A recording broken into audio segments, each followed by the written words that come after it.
기도하시겠습니다.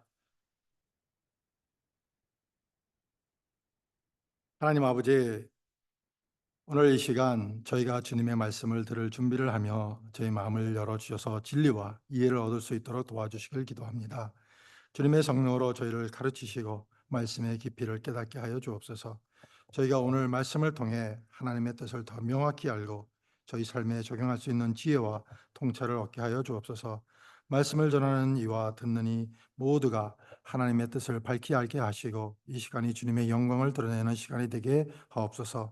주님의 성령께서 저희를 인도하시어 이 말씀을 통해 하나님과의 관계가 더욱 깊어지게 하시고 매일의 삶에서 주님의 뜻을 온전히 이해하고 따르도록 도와주옵소서. Heavenly Father, as we prepare to hear your word today, we seek that you open our hearts and minds to receive your truth and understanding. May your Holy Spirit teach us and illuminate the depth of your message. Grant us wisdom and insight to comprehend your will through today's message and to apply it to our lives. May we be guided to clearly understand your purpose, and may this time be dedicated to glorifying you. Guide us by your Spirit so that through your word, our relationship with you may deepen and that we may fully grasp and follow your will in our daily lives. We pray in Jesus' name. 예수님의 이름으로 기도드립니다. 아멘. 여러분, 제목이 재밌으세요? 그래서 우리 권사님이 웃으신 것 같은데 You think the sermon title is kind of funny? It's a sort of a Indian giver. You know what I mean by Indian giver, right? No? 누군가 우리에게 무언가를 줬다가 다시 가져가려고 할 때 우리는 그것이 불공평하다고 느끼고 그 사람을 뭐라 그래요? 치사하다고 그러죠. 그런데 비슷한 상황이 성경에도 나옵니다. 하나님께서 처음에는 아담과 하와에게 에덴 동산의 모든 나무 열매를 먹게 하셨지만 그들이 선악과를 먹은 후에는 생명나무에 접근하지 못하도록 하셨습니다. 하나님도 줬다가 뺏으시는 그런 치사한 분이신가? 라는 그런 질문이 생기기도 합니다. 하나님께서 처음에는 생명나무의 열매를 먹을 수 있게 허락하셨다가 왜 그 후에 접근을 막으셨을까요? 먹으라고 하셨을 때는 언제고 이제 와서 먹지 못하도록 하시는 연유가 도대체 무엇인가요? 우리는 이 질문을 통해 하나님의 깊은 의도를 살펴볼 필요가 있습니다. 하나님께서 생명나무를 금지하신 이유가 단순히 벌을 주시기 위한 것이었을까요? 아니면 그 안에 더 큰 계획이 있었을까요? 에덴 동산의 삶은 우리가 상상도 할 수 없을 만큼 평화롭고 충만한 곳이었습니다. 우리가 늘 소망하는 진정 참으로 행복하고 신바람 나는 행복이 넘쳤던 곳이라고 말씀을 드릴 수가 있습니다. 그곳에서 아담과 하와는 완전한 자유 속에서 하나님의 그 창조물을 누리며 살았고 모든 필요가 충족된 상태에서 하나님의 사랑을 온전히 경험하며 살았습니다. 에덴 동산은 단순히 아름다운 장소가 아니라 하나님과의 그 온전한 관계 속에서 완전한 평화를 누릴 수 있던 곳이었습니다. 그곳에서 아담과 하와는 아무 걱정도 없었고요. 또 죄의 영향도 전혀 없는 상태로 살았었습니다. 생명나무는 그들 가운데 있었고 하나님께서는 아담과 하와가 그 나무의 열매를 아주 자유롭게 먹게 하셨던 것입니다. 생명나무의 열매를 먹는 것은 단순히 그들이 육체적으로 영원히 사는 것을 의미하는 것이 아니었습니다. 하나님의 본래 의도는 아담과 하와가 영원히 하나님과 함께 하면서 하나님의 사랑과 은혜 속에서 온전한 생명을 누리는 것이었습니다.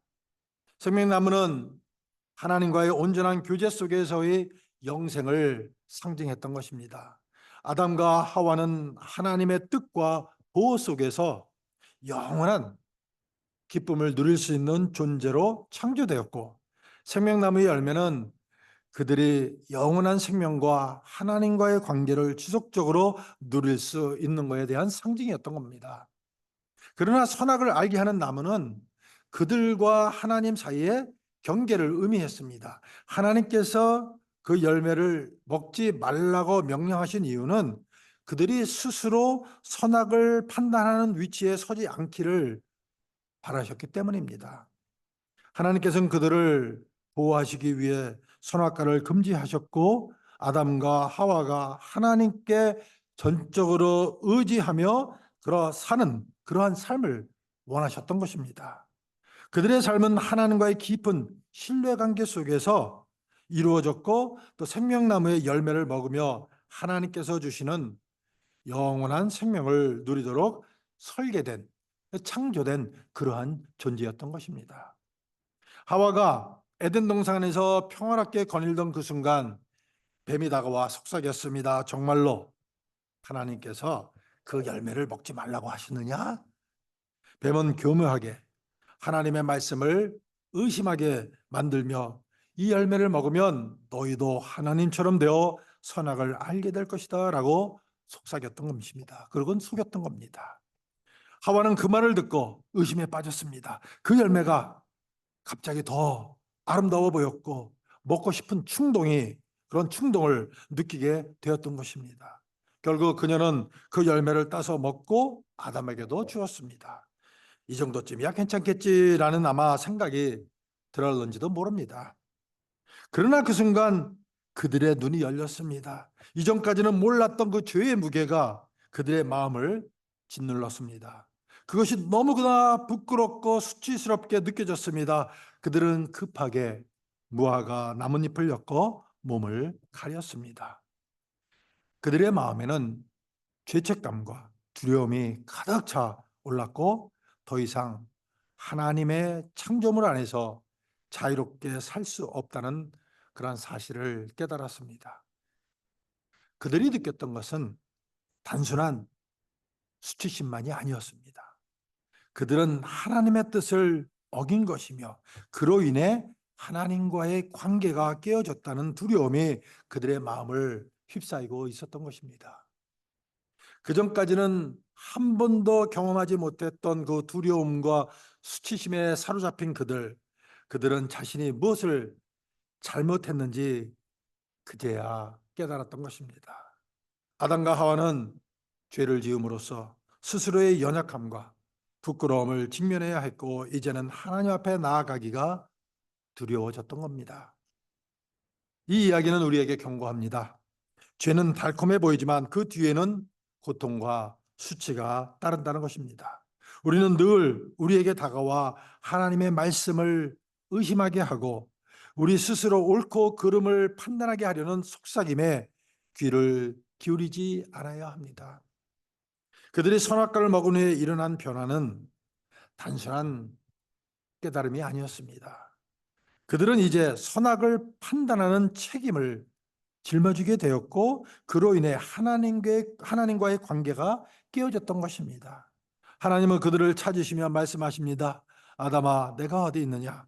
하지만 아담과 하와는 두려움에 떨며 나무 사이에 숨었던 것입니다. 그들은 하나님께서 그들의 죄를 아신다는 것을 직감하고는 그분 앞에 나아가기가 두려웠고 어려워졌던 것입니다. 하나님께서는 아담과 하와가 죄를 지은 후에도 그들을 버리지 않으셨습니다. 그들의 죄를 아시면서도 그들에게 다가오셨습니다. 아담과 하와는 자신들의 그 죄를 깨달은 후 두려움과 수치심에 사로잡혀 나뭇잎을 엮어 급히 자신의 그 벌거벗은 몸을 가렸습니다. 그러나 그들의 무화과 나뭇잎은 단지 그들의 겉모습을 덮는 불완전한 방법에 불과했습니다. 그것은 그들이 지은 죄와 그로 인해 생긴 수치와 연약함을 근본적으로 해결하지 못하는 임시 방편이었던 것입니다. 그러나 하나님은 그들을 책망만 하지 않으셨습니다. 오히려 그들에게 가죽옷을 만들어 입히셨습니다. 이 가죽옷은 단순한 의복 이상의 의미를 지니고 있습니다. 그것은 하나님의 사랑과 은혜의 상징이었으며 죄로 인해 수치와 두려움 속에 빠진 아담과 하와를 보호하시고 덮어주신 하나님의 행위였던 것입니다. 그들이 스스로 마련한 그 나뭇잎은 그들의 죄를 덮기에 너무나도 불완전하고 한계가 있었지만, 하나님께서 준비하신 그 가죽옷은 그들의 수치와 연약함을 온전히 덮어주는 더 깊은 의미를 담고 있습니다. 가죽옷을 만들어 입히시기 위해서는 희생이 필요했습니다. 어떠한 희생이 필요했던 겁니다. 동물의 가죽으로 만든 옷은 죄로 인해 죽음이 세상에 들어왔음을 상징하는 동시에 하나님께서 그들의 죄를 덮기 위해 피 흘림이 필요함을 보여주신 상징적인 행위였던 것입니다. 이것은 히브리서 9장 22절에서 말하는 피 흘림 없이는 사함이 없다라는 원리와 연결이 됩니다. 죄를 덮기 위해서는 반드시 희생과 피 흘림이 필요했습니다. 이 사건은 궁극적으로 예수 그리스도의 속죄 사역을 예표하는 것으로 해석이 됩니다. 하나님께서는 아담과 하와에게 가죽옷을 입히시면서 그들의 연약함과 죄를 덮어주시는 분임을 나타내셨으며, 또한 장차 예수 그리스도의 희생을 통해 인간의 죄를 온전히 덮으실 계획을 암시하셨던 것입니다. 이것은 하나님께서 인간의 죄에도 불구하고 그들을 여전히 돌보시고 보호하시는 무한한 사랑과 은혜를 보여줍니다. 하나님은 아담과 하와의 타락에도 불구하고 그들을 완전히 버리지 않으셨고, 오히려 그들의 죄책과 수치를 덮어주시고 그들의 회복을 위한 구속의 길을 준비하셨던 것입니다. 하지만 하나님은 그들의 죄로 인해 에덴 동산에서 내쫓으셨습니다.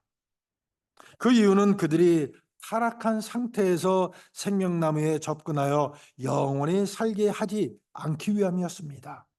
이제 그가 우리 중 하나같이 되어 선악을 아는 일에 있어서는 라고 하나님께서 그 말씀하신 이유는, 아담과 하와가 이제 하나님처럼 선악을 아는 존재가 되었기 때문이 아닙니다. 그들이 스스로 선과 악을 판단하려는 존재가 되었음을 의미합니다. 그러나 그 판단은 죄로 인해 왜곡된 판단이었고, 그들이 하나님과의 관계가 단절된 상태에서 살아가야 할 그 무거운 책임을 의미했습니다. 그래서 하나님께서는 그들이 죄 속에서 영원히 살지 않도록 생명나무에 대한 접근을 막으셨던 것입니다. 만약 아담과 하와가 타락한 상태로 생명나무의 열매를 먹고 영원히 살았다면 그들의 고통과 슬픔은 끝이 없었을 것입니다. 따라서 하나님께서 생명나무에 대한 접근을 차단하신 것은 사랑의 보호였던 것입니다. 하나님은 그들이 영원한 고통 속에 살게 하지 않기 위해서 그들을 보호하셨던 것입니다. 옛날 어느 마을에 한 현명한 사람이 있었습니다. 그는 마을 사람들이 겪는 고통과 불행을 깊이 이해하며 사람들에게 왜 이 세상에 고통이 가득한지 자주 설명해 주곤 했습니다. 어느 날 사람들이 현자에게 몰려와 물었습니다. 우리는 왜 이렇게 많은 고통을 겪어야 하나요? 그리고 우리가 이 고통 속에서 영원히 산다면 어떻게 될까요? 현자는 깊은 숨을 쉬며 말을 시작합니다. 여러분, 지금 우리가 겪고 있는 고통을 한번 상상해 보세요. 이제 이 고통이 끝이 나지 않는다고 생각해 보십시오. 전쟁, 기근, 질병, 불의 등등 이 모든 것이 영원히 지속된다면 어떨까요? 그 상태에서 영원히 사는 것이 정말 우리가 추구하는 삶일까요? 현자는 전쟁 이야기를 꺼냈습니다. 전쟁이 끝나지 않은 세상을 상상해 보십시오. 끊임없이 폭력과 증오 속에서 수많은 생명이 사라지고 사랑하는 사람을 잃은 아픔이 영원히 지속됩니다. 여러분의 마음속에 깊은 상처가 치유되지 않고 평화는 영원히 돌아오지 않는 그런 삶을 살아야 한다면 그것이 정말 살고 싶은 세상이겠습니까? 사람들은 눈을 감고 고개를 끄덕였습니다. 전쟁 속에서 영원히 산다는 생각은 너무도 끔찍했던 것입니다. 현자는 계속해서 기근에 대해 이야기했습니다. 기근도 마찬가지입니다. 굶주림과 자원이 부족한 상태에서 사람들이 끝없이 고통받고 있는 세상을 생각해 보십시오. 아이들이 영원히 배고프고 가난 속에서 벗어나지 못하며 끊임없이 빈곤 속에서 생명을 유지해야만 한다면 어떨까요? 그 상태에서 생명나무를 먹고 영원히 산다고 상상해 보십시오. 여러분은 정말 그러한 삶을 살고 싶습니까? 사람들은 고개를 저으며 고통스러운 상상을 떨쳐내 보려고 했습니다. 그런 더 깊은 주제로 넘어갑니다. 여러분, 신체적 고통이나 질병으로 고통받는 사람들이 영원히 그 상태로 살아간다고 생각해 보세요. 지금 우리가 겪는 병과 아픔이 끝나지 않고 치유될 희망도 없이 그 고통이 계속되는 삶을 상상해 보십시오. 병든 몸과 마음을 안고 영원히 아파야만 한다면 그 삶은 어떤 의미가 있을까요? 그는 사람들의 표정을 살피며 그들이 고통의 무게를 느끼고 있음을 알 수 있었습니다. 현자는 죽음에 대해 이야기하기 시작했습니다. 그리고 무엇보다도 죽음이 없는 세상에서 그 모든 고통이 영원히 지속된다면 어떨까요? 때로는 차라리 죽는 게 낫다고 하는 편이 있죠. 고통이 너무 심하다 보니까. Sometimes some people say it's better to die because their suffering is so severe. 사랑하는 사람을 잃고 그 슬픔이 영원히 끝나지 않는다면요. 우리의 삶이 끝없이 이어지고 죽음이라는 해방조차 없다고 상상해 보세요. 그런 세상에서 우리는 어떻게 살아갈 수가 있을까요? 고통과 절망이 영원히 끝나지 않는다면 정말 그 삶을 계속 살아가고 싶을까요? 사람들은 그제야 깨달았습니다. 영원히 사는 것이 무조건 좋은 것이 아니라 어떤 상태로 영원히 사는지가 더 중요한 문제라는 사실을 말입니다. 현자는 사람들에게 다시 묻습니다. 이 모든 고통이 끝나지 않고 그 상태에서 영원히 산다고 생각해 보십시오. 전쟁, 기근, 질병, 불의, 외로움 등등 이 모든 것이 여러분의 삶을 영원히 지배한다면 그것이 정말 우리들이 원하는, 여러분들이 원하는 그런 삶일까요? 사람들은 한동안 아무 말도 하지 못했습니다. 그들의 상상 속에서 영원한 고통은 너무나도 참기 힘든 것이었기 때문입니다. 이것이 바로 하나님께서 아담과 하와를 보호하신 이유입니다. 현자는 차분히 결론을 맺습니다. 하나님께서는 그들이 타락한 상태에서 생명나무를 먹고 생명나무의 열매를 먹고 영원히 살게 하시지 않으셨던 것입니다. 왜냐하면 그 상태에서 영원히 살게 되는 것은 상상할 수 없을 만큼 끔찍한 일이기 때문입니다. 하나님은 그들을 사랑하셨기 때문에 그들이 죄 속에서 영원히 고통받지 않도록 생명나무에 대한 접근을 막으셨던 것입니다. 그분의 결정은 사랑에서 비롯된 것입니다. 사람들은 비로소 고개를 끄덕이며 하나님께서 생명나무에 대한 접근을 차단하신 것이 사랑의 보호였다는 사실을 깨닫습니다.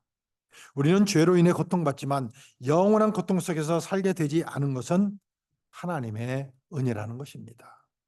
하지만 요즘 사람들은 영원한 젊음과 생명을 얻기 위해 여러 가지 방법을 시도하곤 했습니다. 인간들에게는 세월이 흐르면 흐를수록 그 노화의 징후가 나타나자 그것을 늦추고 싶어하는 욕망이 있었습니다. 내가 이렇게 흰머리가 자꾸 나니까 늙는다고 집사람이 염색도 해주거든요. As I get older, I get white hairs, right? Sometimes my wife helped me to dye my hair. Well, it's a natural course, right? 자연적인 형상이죠. 하지만 사람들은 오래 살고자 합니다. But people want to live longer.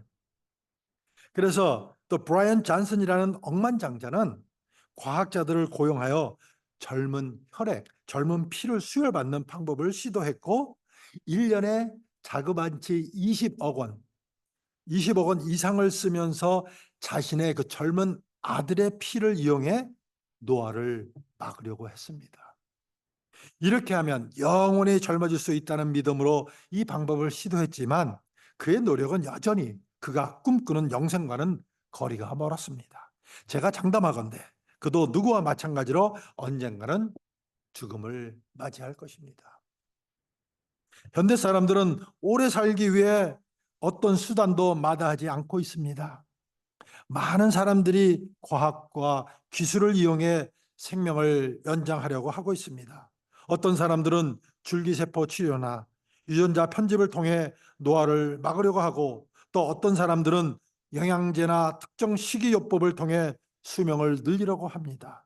심지어 일부 사람들은 죽은 후에도 냉동 보존 기술을 통해 미래에 깨어나 다시 살아날 수 있을 것이라는 희망을 품기도 합니다. 그러나 이러한 모든 시도는 제한적이고 일시적인 해결책일 뿐입니다. 줄기세포나 유전자 편집이 당장 노화를 늦출 수 있을지 몰라도 결국 죽음이라는 자연스러운 한계는 피할 수가 없습니다. 현대사회에서 수많은 과학적 연구가 진행되고 있지만 인간은 여전히 완전한 불멸을 이룰 수는 없는 상태에 있습니다. 이러한 시도들은 고대부터 인간이 추구해온 생명나무에 대한 접근을 의미합니다. 성경 속에서 하나님께서는 본래 아담과 하와로 하여금 생명나무의 열매를 먹고 영원히 살도록 하셨던 것을 깨달았는지 오늘날 사람들은 영생을 얻기 위해서 과학과 기술을 끌어들여서 자신만의 생명나무를 찾고 있는 것입니다. 하지만 그 시도들은 모두 한계에 부딪히고 있습니다. 인간의 모든 노력은 결국 영원한 삶을 제공하지 못하며 이 세상 그 어떤 것도 참된 영생을 제공할 수는 없습니다. 하나님께서는 죄로 인해 본래의 창조가 엉망된 그런 상황에서 영원히 살고자 하는 인간의 이런 헛된 시도를 잘 알고 계셨습니다. 그래서 죄의 문제가 해결되지 않은 그들이 스스로 생명나무에 접근할 수 없도록 막으셨던 것입니다. 하지만 하나님은 그들을 포기하지 않으셨습니다. 우리 인간을 포기하지 않으셨다는 겁니다. 오히려 죄로 인해 타락한 인간들을 예수 그리스도를 통해 새로운 생명나무로 인도하려는 계획을 세우셨던 겁니다. 예수님이 말씀하십니다. 나는 길이요 진리요 생명이니 나로 말미암고는 아버지께로 올 자가 없느니라. 예수님을 통해 우리는 다시 영원한 생명을 얻을 수가 있는 것입니다. 아멘.